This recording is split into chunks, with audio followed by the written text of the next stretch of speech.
ప్రపంచంలో మనకు తెలియని వింతలు విశేషాలు ఎన్నో ఉన్నాయి.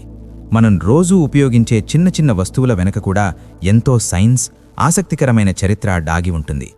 సిమ్ కార్డులపై గీతల దగ్గర నుంచి క్రికెట్ గ్రౌండ్లో పిచ్ల వరకు మనం సాధారణంగా పట్టించుకోని విషయాల్లో కూడా ఆశ్చర్యపరిచే నిజాలున్నాయి. అలాంటి ఇప్పటివరకు మీరు వినని అద్భుతమైన నిజాలను తెలుసుకుందాం. ప్రపంచంలోనే అతిపెద్ద ఫోటోను తీసింది మనం ఊహించని విధంగా ఒక పర్వతాన్ని. పశ్చిమ యూరప్లోని ఎత్తైన పర్వతం మౌంట్ బ్లాంక్ను ఫోటోగ్రాఫర్ ఫిలిప్పో బ్లెంగిని తన బృందంతో కలిసి 365 గిగాపిక్సెల్స్ రిజల్యూషన్లో చిత్రీకరించాడు. -10 డిగ్రీల చలిలో 15 రోజుల పాటు శ్రమించి ఈ ఫోటో తీశారు. దీనిని ప్రింట్ చేస్తే అది ఒక ఫుట్బాల్ మైదానం అంత పెద్దగా ఉంటుంది. ఈ ఘనతకు గిన్నీస్ వరల్డ్ రికార్డ్ కూడా లభించింది. క్రిప్టోకరెన్సీ అంటే పెట్టుబడి మాత్రమే అనుకునేవారికి ఎల్ సాల్వడార్ దేశం షాక్ ఇచ్చింది. బిట్కాయిన్ను తమ అధికారిక కరెన్సీగా ప్రకటించిన తొలి దేశంగా ఎల్ సాల్వడార్ చరిత్ర సృష్టించింది. అక్కడ కాఫీ కొనాలన్నా, కిరాణా సామాన్లు తీసుకోవాలన్నా బిట్కాయిన్తోనే చెల్లించవచ్చు. అంతేకాదు, ఆ దేశంలో 1500కు పైగా బిట్కాయిన్ వెండింగ్ మిషన్లున్నాయి. న్యూయార్క్ నగరంలో ఇటీవల జరిగిన ఒక సంఘటన ప్రపంచవ్యాప్తంగా చర్చనీయాంశమైంది. ట్రాఫిక్ నిబంధనలు ఉల్లంఘించినందుకు పోలీసులు పట్టుకున్న ఖరీదైన బైక్లను బుల్డోజర్లతో తొక్కించి పూర్తిగా ధ్వంసం చేశారు. వేలం వేయకుండా నేరుగా నాశనం చేయడం ద్వారా చట్టాన్ని అతిక్రమిస్తే పరిణామాలు ఎంత తీవ్రంగా ఉంటాయో ప్రభుత్వం ప్రజలకు హెచ్చరిక ఇచ్చింది. ఈ బైక్ల విలువ కోట్లలో ఉంటుంది. మన దేశంలో చికెన్ ఎంత సాధారణమో, ఫ్రాన్స్లో కప్పల మాంసం అంత సాధారణం. ఫ్రాన్స్ ప్రజలు ఏటా సుమారు 70 టన్నుల కప్పలను తింటారు. ముఖ్యంగా కప్పల కాళ్ళు అక్కడి భోజనంలో ప్రత్యేక స్థానం పొందాయి. ఇవి ఆరోగ్యానికి మంచివని, దీర్ఘాయుష్యునిస్తాయని వారి నమ్మకం. జపాన్లో జిమ్కు వెళ్లే యువతను ఆకర్షించడానికి ఒక వింత ప్రయోగం చేశారు. కొన్ని జిమ్లలో మహిళా ట్రైనర్లు మెయిడ్ యూనిఫామ్ ధరించి వ్యాయామం నేర్పుతారు. అంతేకాదు, చెమట తుడవడం, నీళ్లివ్వడం, ఉత్సాహపరచడం వంటి పనులు కూడా చేస్తారు. ఈ కొత్త విధానం జిమ్కు వచ్చే యువత సంఖ్యను భారీగా పెంచింది. సిగరెట్ తాగేవారికి షాకిచ్చే నిజమేమిటంటే, సిగరెట్లలో ఫ్లేవర్ పెంచడానికి యూరియా అనే రసాయనాన్ని ఉపయోగిస్తారు. ఈ యూరియాను మానవ మూత్రం నుంచి సేకరిస్తారు. అందుకే సిగరెట్ తాగడం అంటే పరోక్షంగా మూత్రాన్ని తాగడం లాంటిదేనని శాస్త్రవేత్తలు చెబుతారు. కోళ్లను మనం సాధారణంగా తక్కువగా అంచనా వేస్తాం, కానీ వాటి జ్ఞాపకశక్తి అద్భుతమైనది. ఒక కోడి దాదాపు 100 మంది మనుషుల ముఖాలను గుర్తుపెట్టుకోగలదు. అలాగే వేర్వేరు జంతువులను కూడా గుర్తించగలదు. నెలల తర్వాత చూసినా అది మిమ్మల్ని గుర్తుపడుతుందట. కువైట్ దేశం చమురు సంపదకు పెట్టింది పేరు. అక్కడ భారీ పైపుల ద్వారా నిరంతరం చమురు ప్రవహిస్తూ ఉంటుంది. ప్రపంచ చమురు అవసరాల్లో గణనీయమైన భాగాన్ని కేవలం కొన్ని సెకండ్ల వ్యవధిలో ఉత్పత్తి చేసే సామర్థ్యం కువైట్కుంది. చైనాలో కొన్ని నగరాల్లో పచ్చదనం కనిపించేందుకు చెట్లకు కూడా నకిలీ ఆకులను అమరుస్తున్నారు. చెట్లు ఎండిపోయినప్పుడు లేదా ఆకులు రాలినప్పుడు పనివారు ప్లాస్టిక్ ఆకులను స్టాప్లర్తో కొమ్మలకు కొడుతుంటారు. నగరం పచ్చగా కనిపించాలనే ఉద్దేశంతో ఈ కృత్రిమ పద్ధతులు పాటిస్తున్నారు.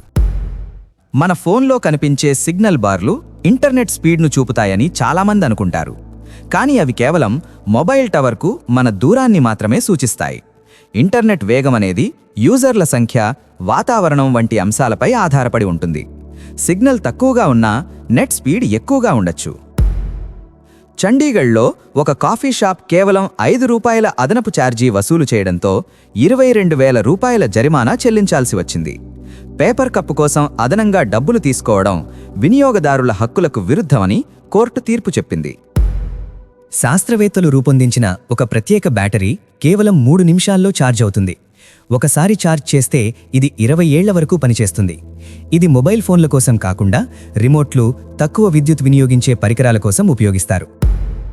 భారతదేశానికి చెందిన ఒక వ్యక్తి జొమాటోలో ఏడాదిలో 3,330 సార్లు ఆహారం ఆర్డర్ చేసి రికార్డు సృష్టించాడు. అంటే రోజుకు సగటున 9 సార్లు ఆర్డర్ చేసినట్టే. ఈ విషయం నెటిజన్లను ఆశ్చర్యానికి గురిచేసింది.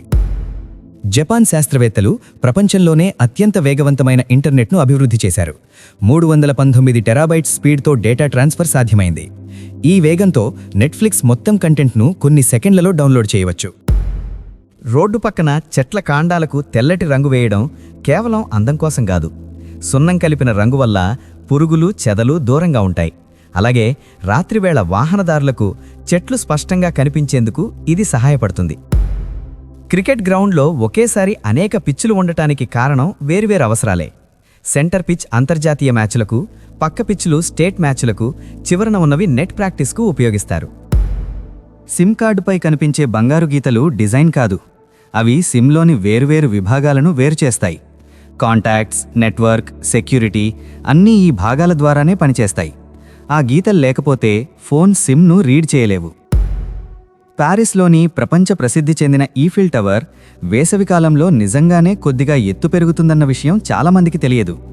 ఈ టవర్ మొత్తం ఇనుముతో నిర్మించబడింది. ఉష్ణోగ్రత పెరిగినప్పుడు లోహాలకు వ్యాకోచించే లక్షణం ఉంటుంది. అందువల్ల వేసవిలో ఈఫిల్ టవర్ ఎత్తు సుమారు 15 సెంటీమీటర్లు లేదా దాదాపు 6 అంగుళాల వరకు పెరుగుతుంది. చలికాలం ప్రారంభమైన వెంటనే ఉష్ణోగ్రత తగ్గడంతో మళ్లీ తన అసలు ఎత్తుకు చేరుకుంటుంది. ఇది ప్రకృతి నియమాల ప్రభావానికి ఒక అద్భుత ఉదాహరణ. ప్రారంభ దశలో అంటే 1950ల వరకు విమానాలకు చతురస్రాకారపు కిటికీలు ఉండేవి. అయితే ఆ ఆకారం వల్ల గాలి ఒత్తిడి మూలల వద్ద ఎక్కువగా పడుతూ ప్రమాదాలకు దారితీసేది. కొన్ని విమాన ప్రమాదాల తర్వాత ఇంజనీర్లు ఈ లోపాన్ని గుర్తించారు. అందుకే కిటికీలను గుండ్రని ఆకారంలో రూపొందించారు.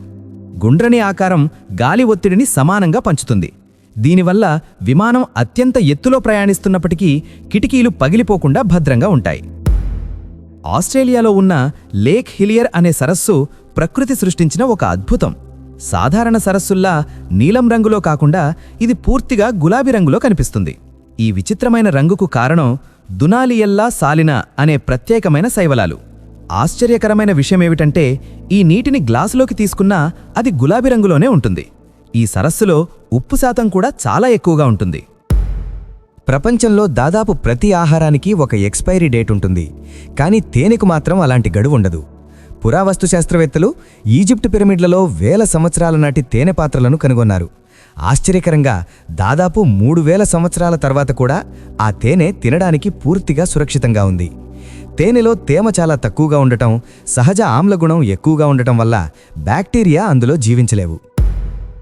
ఇజ్రాయెల్ మరియు జోర్డాన్ సరిహద్దులో ఉన్న డెడ్ సీ ప్రపంచంలోనే ప్రత్యేకమైన సముద్రం. ఇందులో ఎవరూ మునిగిపోరు. లైఫ్ జాకెట్ లేకపోయినా మనిషి సహజంగానే నీటిపై తేలుతాడు. దీనికి కారణం ఈ నీటిలో ఉన్న విపరీతమైన ఉప్పు శాతం. సాధారణ సముద్రపు నీటి కంటే దాదాపు 10 రెట్లు ఎక్కువ ఉప్పు ఇందులో ఉంటుంది. దీనివల్ల నీటి సాంద్రత పెరిగి మన శరీరాన్ని పైకి నెట్టుతుంది. జీవశాస్త్రపరంగా వినడానికి ఆశ్చర్యంగా ఉన్నా ఇది నిజం. మనిషి డిఎన్ఏలో సుమారు 50% డిఎన్ఏ అరటిపండులోని డిఎన్ఏతో పోలిక కలిగి ఉంటుంది. అంటే మన నిర్మాణంలో సగం వరకు మొక్కలతో సమానత్వం ఉంది. అంతేకాదు చింపాంజీలతో మనకు దాదాపు 98% డిఎన్ఏ పోలిక ఉంటుంది. ఇది అన్ని జీవులు ఒకే మూలం నుండి అభివృద్ధి చెందినాయన్న సిద్ధాంతానికి బలమైన ఆధారం. స్కాట్లాండ్లో ఉన్న వెస్ట్రే మరియు పాపా వెస్ట్రే అనే 2 ద్వీపాల మధ్య ప్రపంచంలోనే అతి చిన్న విమాన ప్రయాణం జరుగుతుంది. ఈ 2 ప్రాంతాల మధ్య దూరం కేవలం 2.7 కిలోమీటర్లు మాత్రమే. సాధారణంగా ఈ ప్రయాణం 90 సెకండ్లలో పూర్తవుతుంది. గాలి అనుకూలంగా ఉంటే కేవలం 53 సెకండ్లలోనే విమానం గమ్యస్థానానికి చేరుతుంది. ఇది ప్రపంచంలోనే అతి తక్కువ సమయం తీసుకునే కమర్షియల్ ఫ్లైట్గా గుర్తింపు పొందింది. అంతరిక్షంలో గాలి లేకపోయినా వ్యోమగాములు స్పేస్ వాక్ చేసి తిరిగి వచ్చినప్పుడు వారి స్పేస్ సూట్ల నుంచి ఒక ప్రత్యేకమైన వాసన వస్తుందని చెబుతారు. వారి అనుభవాల ప్రకారం అది కాలిపోయిన మాంసం లేదా వేడి లోహం లాంటి వాసనగా ఉంటుంది. నక్షత్రాలు పేలినప్పుడు విడుదలయ్యే పాలీసైక్లిక్ ఆరోమాటిక్ హైడ్రోకార్బన్స్ అనే అణువుల ప్రభావమే ఈ వాసనకు కారణమని శాస్త్రవేత్తలు భావిస్తున్నారు. ఈ ప్రపంచం మనం ఊహించిన దానికంటే ఎంతో విస్తృతమైనది, విచిత్రమైనది. ప్రతి సహజ ఘటన వెనుక ఒక బలమైన శాస్త్రీయ కారణం దాగి ఉంటుంది. ఇలాంటి విషయాలను తెలుసుకోవడం వల్ల మనలో ప్రశ్నించే తత్వం, పరిశోధనాత్మక దృక్పథం పెరుగుతుంది. ప్రకృతి ప్రతిరోజూ మనకు ఏదో ఒక కొత్త రహస్యాన్ని పరిచయం చేస్తూనే ఉంటుంది. ఈ నిజాలు మన చుట్టూ ఉన్న ప్రపంచం ఎంత అద్భుతమైనదో గుర్తుచేస్తాయి. ఇందులో మీకు అత్యంత ఆశ్చర్యం కలిగించిన విషయమేది? కింద కామెంట్లలో తప్పకుండా చెప్పండి.